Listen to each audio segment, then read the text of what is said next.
Welcome to Lifestyle Gardening. I'm Kim Todd, and in the next half hour we'll show you some good trees for windbreaks and talk about techniques for making compost. Later in the program we'll show you some great ornamental grasses and art in urban garden settings. But to get us started, we'll show you a fantastic way to make decorative art pieces for your home using leaves. Here is Ron Harvey from Urban Trail Gardens in Lincoln to show us how to make these wonderful pieces.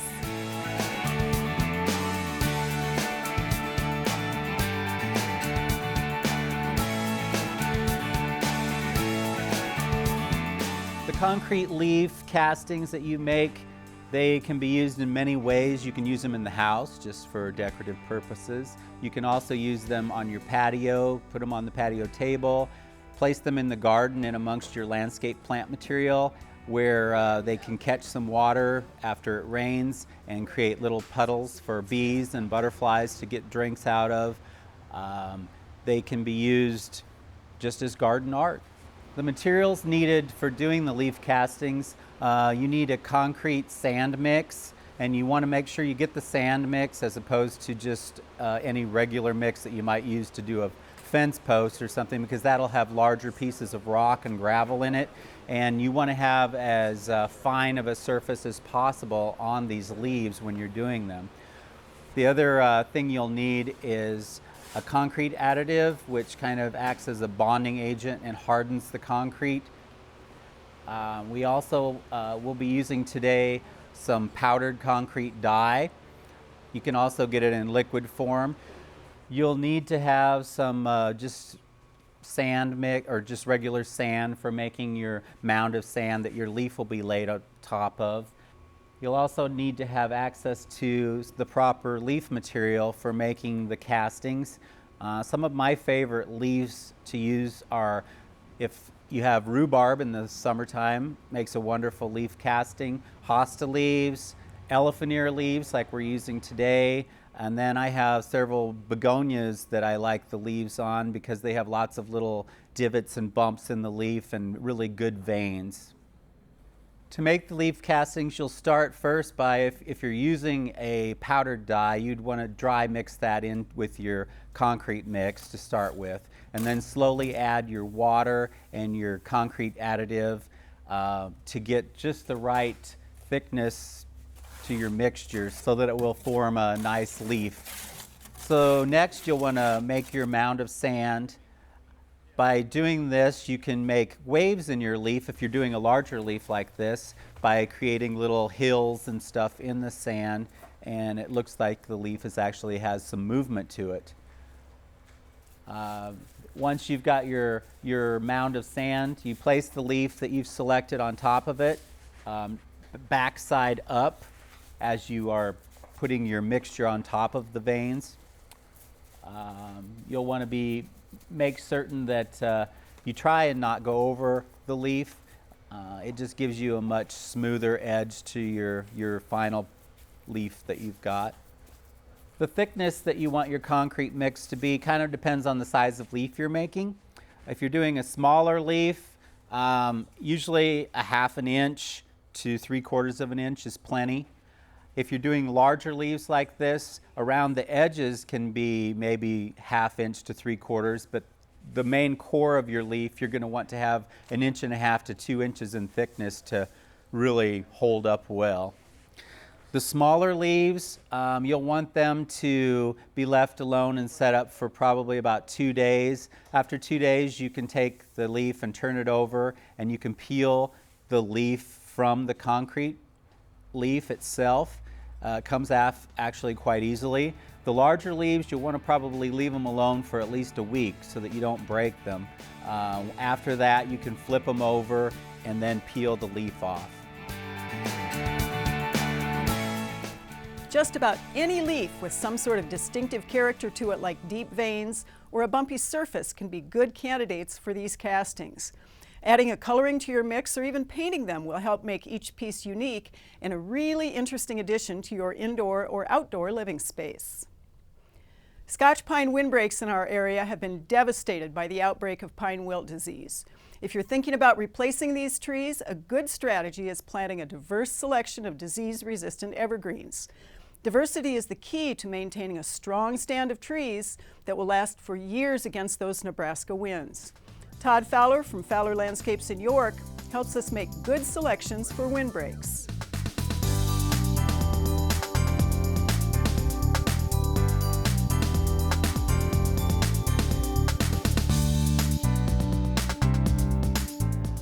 As we drive through the state, you'll start seeing a lot of trees that have either been removed or are dying, and a lot of that is due to insects, diseases, pine wilt, a lot of drought conditions, sometimes even overwatering. Well, the question we often get is, what do you replant back into these areas so that we still benefit from the windbreaks and the screens? And the question is, we just don't know what's gonna have a problem and what isn't down the road, but the object is to replant and diversify your plantings at the same time.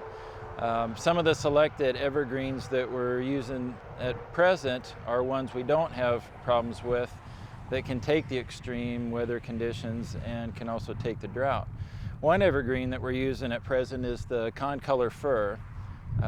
Concolor fir is native to the Rocky Mountain region, but is well adapted to our area. It can take being ignored, really. Extreme drought, extreme heat. The biggest situation we have with the concolor is transplantability. It seems to be a little bit of an ongoing battle to get them to grow in the nurseries properly and to transplant readily. They just tend to go in shock quite often, but if you can get them established, they just don't have a lot of disease or insect issues. So the concolor is an outstanding one to begin with. The border pine is also almost native to the state of Nebraska. It's native to the Colorado, Arizona, New Mexico range, but the climate that it tolerates is dry and very extreme in temperatures. A lot of the pine that we see dying are the culprit of the diseases, so people are leery about planting pine. This one also tends to do very well in heat and humidity in the state, so the border pine would be great for a windbreak situation. The ponderosa pine is a native to western Nebraska, so we are implementing this one in windbreaks, even in this part of the state. The further east you go, the higher humidity can affect disease issues just a little bit, but the key is to give proper spacing, 15 to 20 foot apart, and not overwater the tree because they don't like to have overly wet roots. The Domingo pine is a fairly new one for us. We've only been using it for about 6 years. It's a cross between the white pine and the Mexican pine, which is native to Honduras, but with that said, it still can take 30 below zero temperatures. It's been tested in Pennsylvania at that. So we're kind of excited about having a long needle pine that's a little softer than an Austrian or a ponderosa. We've planted them in very extreme sites, tops of hills with straight north winds on them, and still have had great success with them. So the Domingo might be one of those you'd implement in with the spruce or a fir windbreak. The Black Hill spruce is not too far away from us again. It's native to South Dakota, obviously in the Black Hills. It is a variety of white spruce, which are native to the Great Lakes states, and we do use the white spruce and Black Hill spruce interchangeably.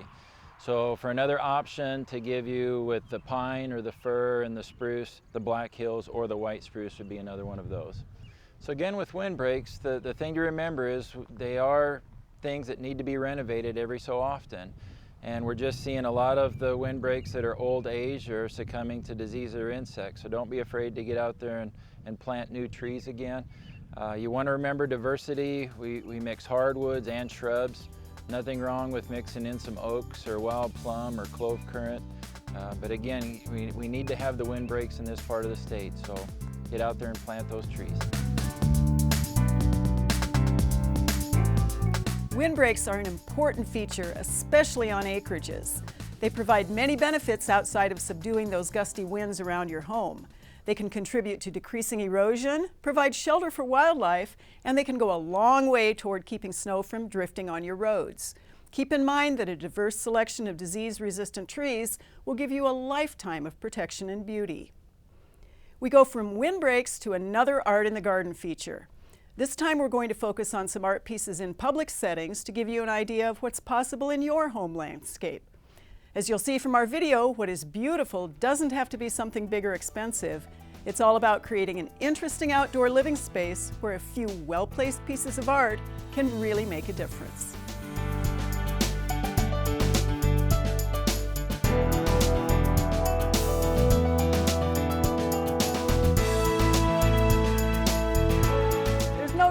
But what a beautifully designed garden can really be a piece of art. When we say the word art, however, that conjures up a whole lot of different meanings for different people. Whether it's kitschy, classic, interesting, contemporary, or modern, art oftentimes has a place in the garden. So what is the difference between the garden as art and art in the garden? Let's take a look at some examples and talk a little bit about the design principles. People may have a piece of art that they treasure that they have acquired, and they want to find a place for it in their garden. Conversely, they may have a spot that really needs a little bit more energy, and a piece of art would be a good way to do that. Both of those approaches are going to work as long as you keep in mind some pretty simple principles about how to actually place that art piece appropriately. Think first about how you really want to experience that piece of art in your garden. Do you want it to be the centerpiece, a focal point in a very formal, structured space where simplicity is really all the rule? Or do you want to discover it sort of in a sense of anticipation as you wander through the garden? Again, either of those approaches are going to work depending on the piece itself. Think about a focal point needing a backdrop so that you can actually focus on the piece of art itself. Perhaps it has a really simple base. Maybe it's elevated, maybe it isn't. You don't want the plant material and the surrounding environment to really compete with the quality of a treasured piece in the landscape. An alternative approach is to sort of wander about and all of a sudden discover a piece of art.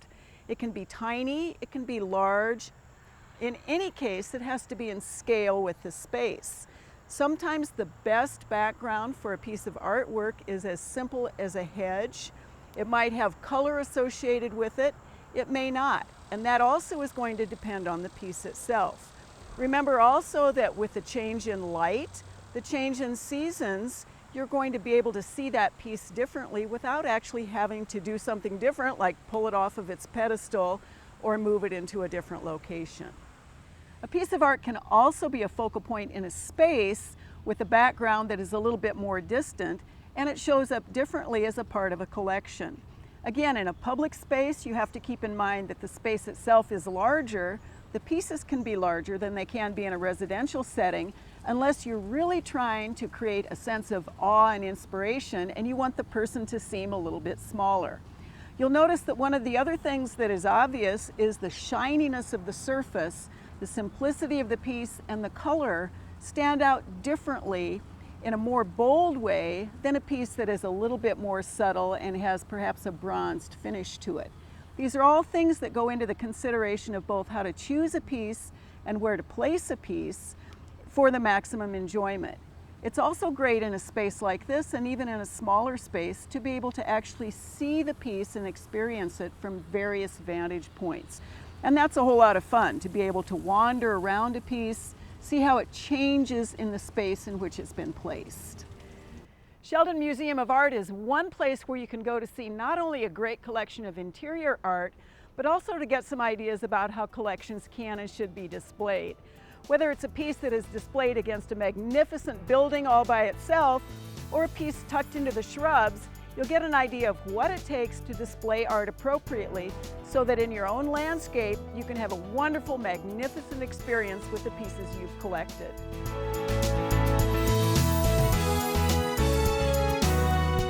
We've seen some really great collections and pieces in a public setting.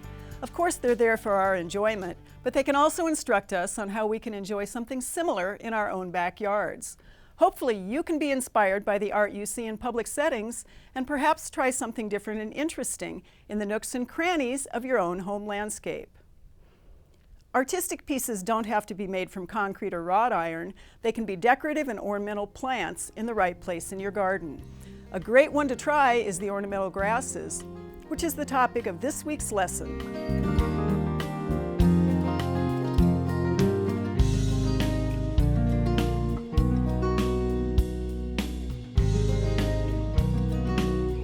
Winter is a great time of year to take a look at the ornamental grasses in the landscape and decide which ones you really want to use for your own interest. Take a look at a number of different things. The first being, are they still standing up straight if we've had a lot of moisture, a lot of snow, or a lot of ice? Most people don't like ornamental grasses that sort of mush over and make a big pile in the landscape, Another downside on that can be that that becomes great habitat for some of those critters and creatures that like to chew on your bulbs or on the bases of your fruit trees. Take a look at the plumes themselves and see whether you want something that is really dense and very showy, like the plume of the big Ravenna grass, or some people call it hardy pampas grass. Whether you like the sort of the finger-like plumes of the maiden grasses. And one of the things also to keep in mind is that various cultivars or varieties have different kinds of plumes. So maiden grass, as an example, this is morning light, and the foliage is actually more beautiful than the flower itself or than the plume. The autumn red, on the other hand, has a vertical plume that really stands up straight. The fine beads of such grasses as the switch grasses, whether it's Dallas Blues or Shenandoah or Cheyenne Sky, have little tiny bead-like structures. There's also a grass called Sky Racer, where the plume itself is way tall and the stem is very, very long. You want to take a look at the grasses that really need to be cut back so they don't seed themselves all over the place. And one of those in particular is northern sea oats. Every single one of these little bitty flat things is going to produce a seedling. They'll come up in a gravel driveway. So even though they're beautiful, you're going to want to think about cutting them back before they turn tan and shatter all over the place. So take a look at the structure itself, what you want that grass to look like in the winter months, and think about whether you're going to like what it looks like in the spring when you cut it back to the ground. It's time now for a few questions from our audience because after all, this is Backyard Farmer. If you have a question you'd like to submit to the program, the email address is byf@unl.edu. Our first question is from the Grand Island area. This is a viewer who wants to know whether or not she can prune her white pines right now. Last week we talked a little bit about the dead needles and kind of the limp habit of some of those white pines in the cold weather. Her question has to do with the safety of pedestrians on the sidewalk. Yes, you can prune them right now, but you have to make sure you understand how to prune the branches on evergreens. They will not reshoot buds from kind of a stub cut, so you can't leave kind of an end where there are no needles. So you have to take those branches all the way off back at the trunk. You also want to make sure that you don't cut into the trunk itself. You'll see a little ring, which is the ridge and the collar essentially. Not quite the same in evergreens as it is in deciduous trees, but you don't want to cut into that ring. And then of course make sure you put those branches in the compost or in the chipper as opposed to hauling them to the landfill. The viewer also has a follow-up question about broadleaf evergreen foliage, and what she's seeing is a lot of the leaves, especially the ones that are actually above what might have been the snow line or the ones that are more exposed to the wind, are not broadleaf evergreen at all. They're not green, they're kind of a toasty brownish sort of a color. That really means that those leaves have desiccated and they will need to be removed. You wait until spring again to do that and see where the new growth emerges. Our third question is from a Hartington viewer. This is one who apparently has had a pretty good experience with our weather going from 0 to 55 degrees or even a little bit warmer. South side of the house, nice warm soil, white siding on that house, and some of the bulbs have begun to come up. Their question is whether he can expect to have those live through the winter. What should be done now to protect them so that they do live through the winter? Here's the deal with the bulbs. If they are the hardy ones to begin with, daffodils that are selected for our area, hyacinths are quite hardy and perennial here. Some of the tulips, not so much. The minor bulbs like crocus and scilla are very hardy here. And if they have begun to emerge, chances are, unless they are really stretched and really tall, they're just going to sit as our weather gets colder and not do much else and kind of protect those flowers down within the bulb itself. What you might want to do though is go ahead and do a bit of mulching over the top of those bulbs to make sure that they really, the temperature gets mitigated in the soil itself, and then just keep your eye on them until spring. We have a good follow-up question from our program last week, and what that was we talked about starting seeds in the greenhouses to be ready for spring, get all those great things that you really can't potentially buy in the garden centers. And we talked about the growing media, or what you should actually fill those pots with, or those little cells with. We weren't really very specific about that, and so let me elaborate a little bit for this particular viewer from email. And what we're talking about for a seed starting mix, you want to look for something that's packaged in the garden centers. And if it has the word seed starting mix, that will be typically a good formulation that is light enough, typically pretty inert. They don't necessarily have a starter fertilizer in them. Free draining, but they don't drain so rapidly that the little seedlings are actually going to dry out or desiccate. You'll often find a couple of different ingredients in those mixes. One of them is vermiculite, the other is perlite. Sometimes you'll see some that have peat in them, which peat moss, of course, does help hold the moisture a little bit. And of course, the other thing to do, you can mix your own. A lot of gardeners do that and just buy those ingredients separately and then just mix up a big old vat with a broomstick or a long-handled spoon.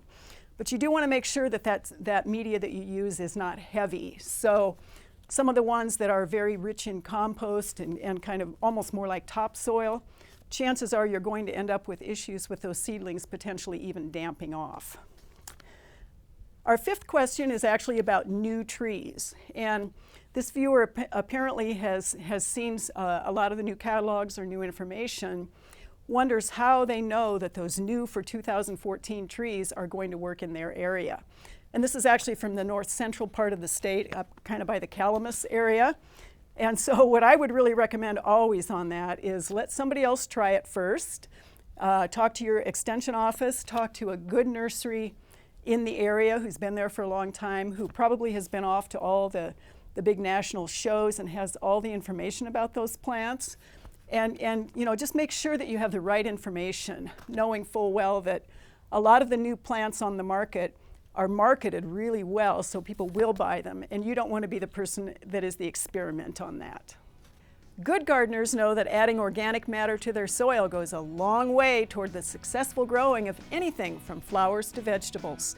The great thing about that is you can make your own compost with a few simple ingredients and a little elbow grease. Our final feature of the program comes from Sarah Browning, who gives us tips on making compost.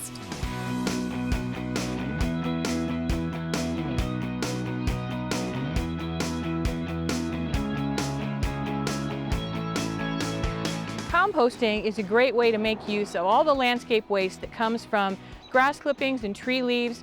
It's also a good way to put to use kitchen scraps and other household waste that you may have. Composting is really not a very difficult process, and there's lots of ways to put together a structure for your compost pile. We're going to show you some different types of common compost piles and how to create a structure and get you started on composting in your own landscape. A couple important things to keep in mind when you're creating your compost pile is that you want to have a structure that has a minimum size of about 3 feet by 3 feet by 3 feet and a maximum size of about 5 by 5 by 5.